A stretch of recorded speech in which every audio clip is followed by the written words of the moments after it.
Le processus d'évaluation des apprentissages comprend deux fonctions. La première est l'aide à l'apprentissage, ce que l'on nomme également évaluation formative. La deuxième fonction de l'évaluation sert à reconnaître la compétence de l'élève et c'est ce qu'on désigne souvent pour parler d'évaluation sommative.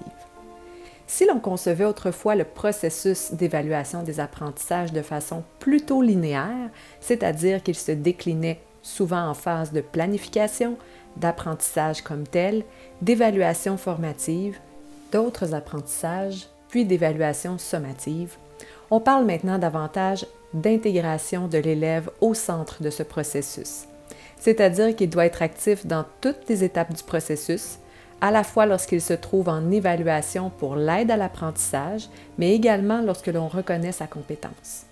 On pourra dès lors l'interpeller pour mieux planifier ce qui lui reste à apprendre pour développer sa compétence, mais aussi en lui offrant de la rétroaction lors de l'évaluation en aide à l'apprentissage, tout comme pendant notre reconnaissance de compétences. La rétroaction est donc maintenant également au cœur du processus.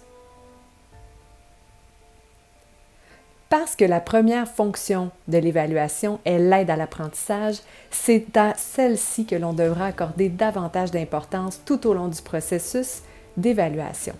En effet, comme nous fournissons beaucoup de rétroactions lors de l'évaluation dite formative ou en aide à l'apprentissage, cela aidera notre élève à s'améliorer, mais également à l'enseignant à réguler ses pratiques d'enseignement.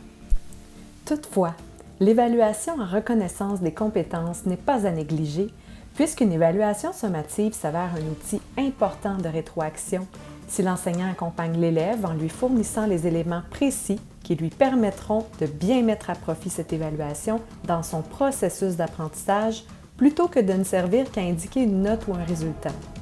Ceci aidera l'élève à propulser ses compétences vers la réussite.